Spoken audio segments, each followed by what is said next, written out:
So he could be as far back as, say, 35th. Kind of hate to see it end that way.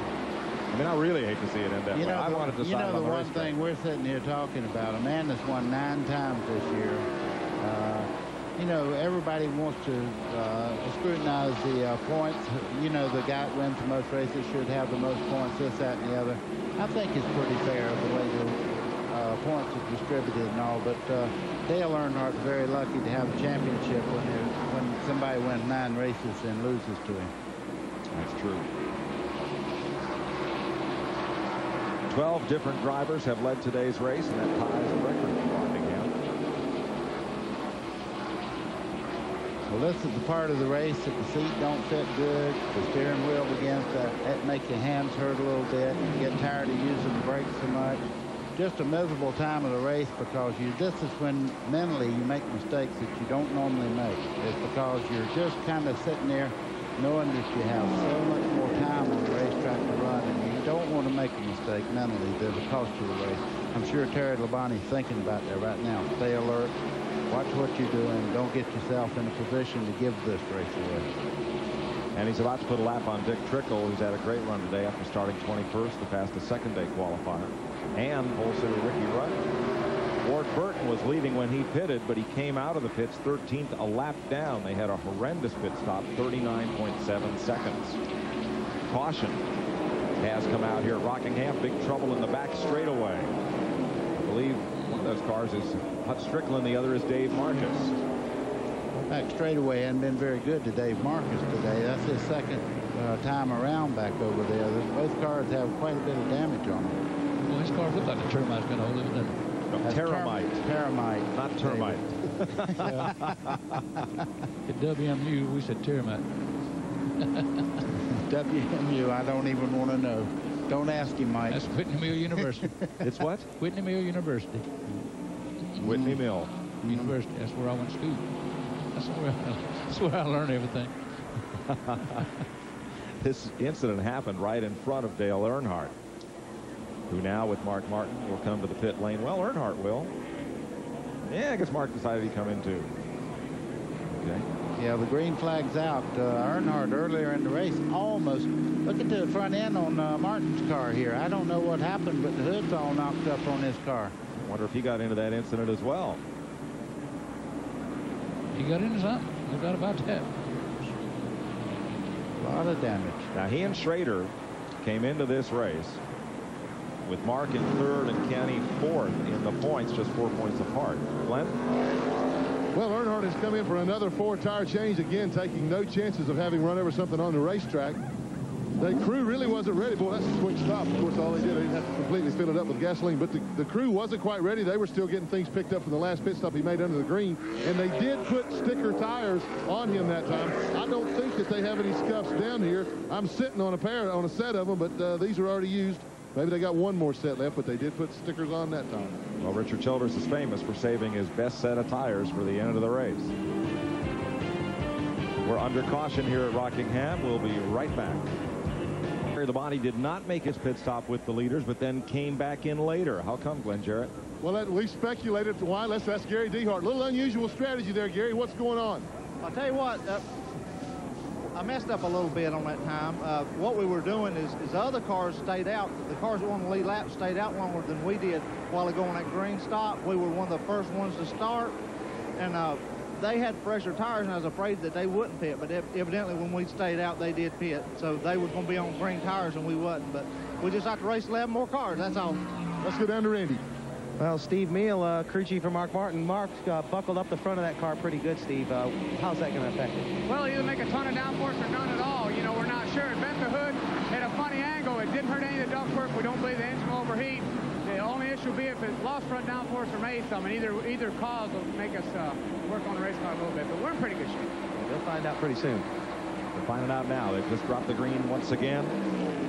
Lap 328. We are back to green, and Earnhardt goes straight to the front, taking the lead from Sterling Marlin and dragging Morgan Shepherd with him. Yeah, and Charlotte, they had a great race against each other right down to the very end. Morgan Shepherd really gets around this racetrack well. The Wood brothers, I don't have to tell you, the man sitting beside me's won them many a time in that car here. So that 21 car, it's good all the way through the race. He's right on Earnhardt's back. And there's something else about it. Earnhardt's driving like Earnhardt now. It just, I don't know. It just looks like you can tell the difference in the car. Those Wood brothers have won 6 races here. 4 with David, 1 with Curtis Turner, and 1 with Cale Yarborough. 12 different leaders today. Now, David, that's a lot different from when you used to stink up the show here. You led all but 1 lap here in 1973 to win. Yeah, Leonard reminded me of that just Friday. And I said, well, what'd you do, mess up in the pits? Stop. Yeah. There's their car with Morgan Shepherd aboard right behind Dale Earnhardt. Mike, right now is when you find out the guys that take really good care of themselves, who's in good health and everything, because this is part of the race, like I said a while ago, where the drivers begin to show a little fatigue. Bill Elliott, Michael Waltrip. 4th and 5th place. Michael's had a good run today. And I don't mean to sound surprised when I say that. That's been a contending car all day. You know, I guess everybody in racing is wondering why Mike hadn't won, because he runs really hard all the time. He don't give anybody in quarters on the racetrack. He tries as hard as anybody. You can see him coming up under Elliott right now. Elliott, wasn't long ago, Elliott was leading this race. Let's give you a Napa Field standing update. Napa, we keep America running. Here's how they're running. 12 cars on the lead lap. Rather than that, showing 12 cars. That's amazing that Sterling Marlin's car will run as well as it will with the front end beat up like that. That thing has to be an aerodynamic brick. Well, it's about like Mark Martin's. I think it's just putting more downforce on the front of the car with its spin. And we'll double check on Sterling Marlin because scoring's now showing him 1 lap down. So it is. That would leave us 11 cars on the lead lap.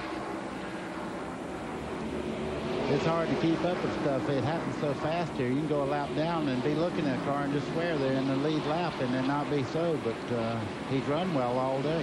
That's right. Harry Gant now just a lap back.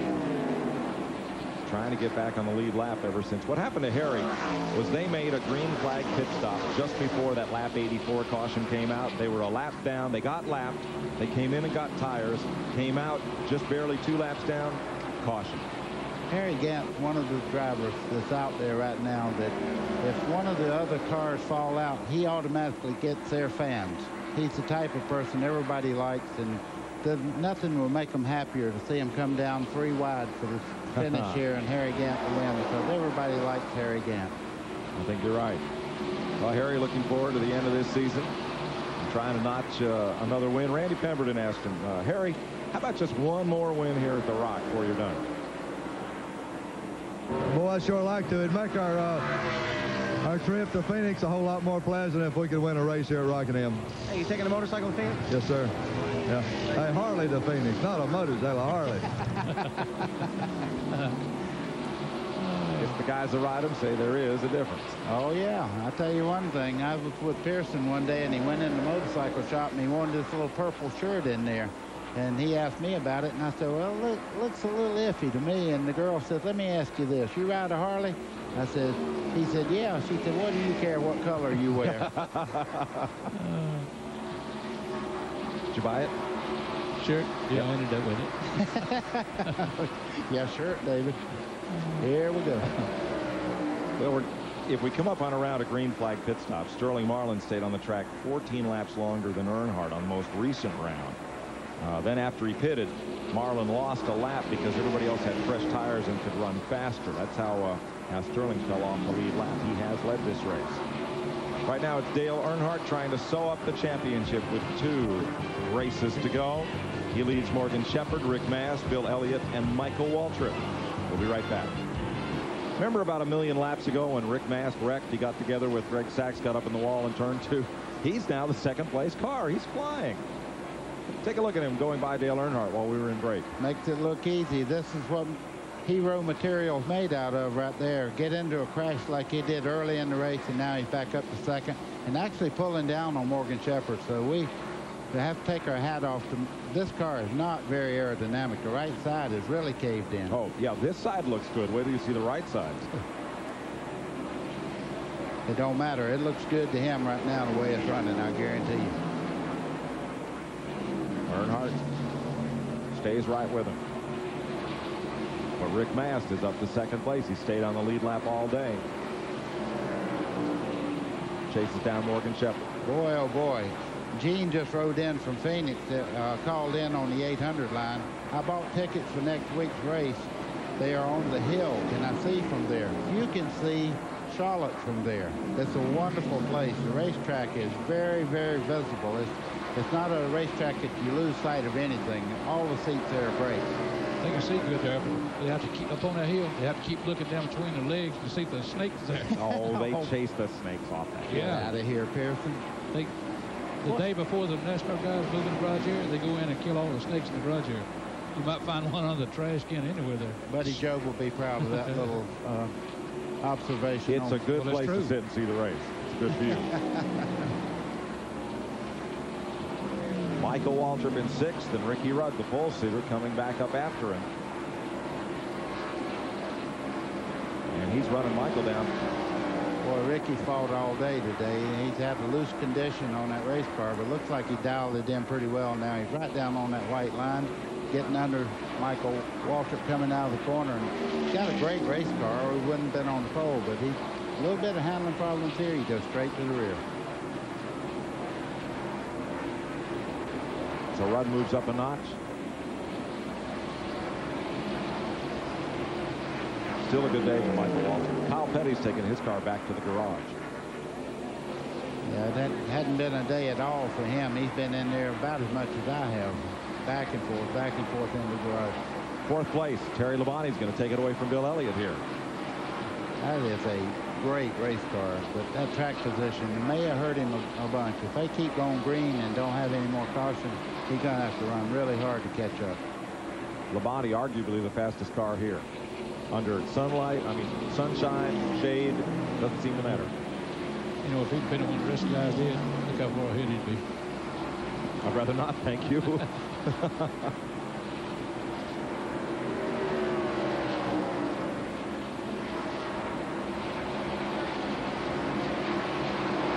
Back up front. You see Rick Mast has tracked down the 21 car, Morgan Shepherd now, and gaining every time they go around. This car should have been out of the race as hard as it hit earlier in the race with Greg Sachs going into turn one, caved the right side in. They made the adjustments, and now he's going for the lead. Like I say, that's what hero material is made out of right there. Boy, he has run down Morgan Shepherd in a hurry. And as high as Morgan runs, he's going to take the lead. Well, Morgan's run so many different types of racetracks. He's running the only groove that car really works well for him right now. Unfortunately, it's not the fastest groove.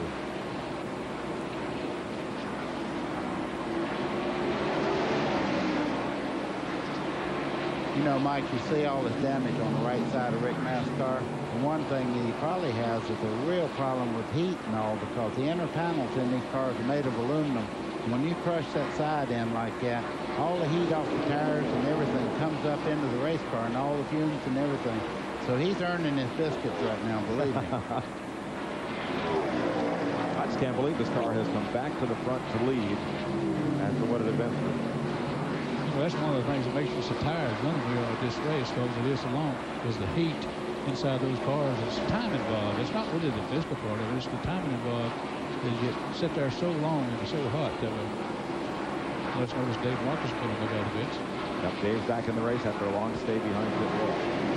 You know, let's show you what happened to Rick Mast way back at lap 86. He was trying to put a lap on Greg Sachs. Ooh, he gets into him right there. Now here's the real cruncher. When they come back and hit this time, that sends Sachs right up into the wall.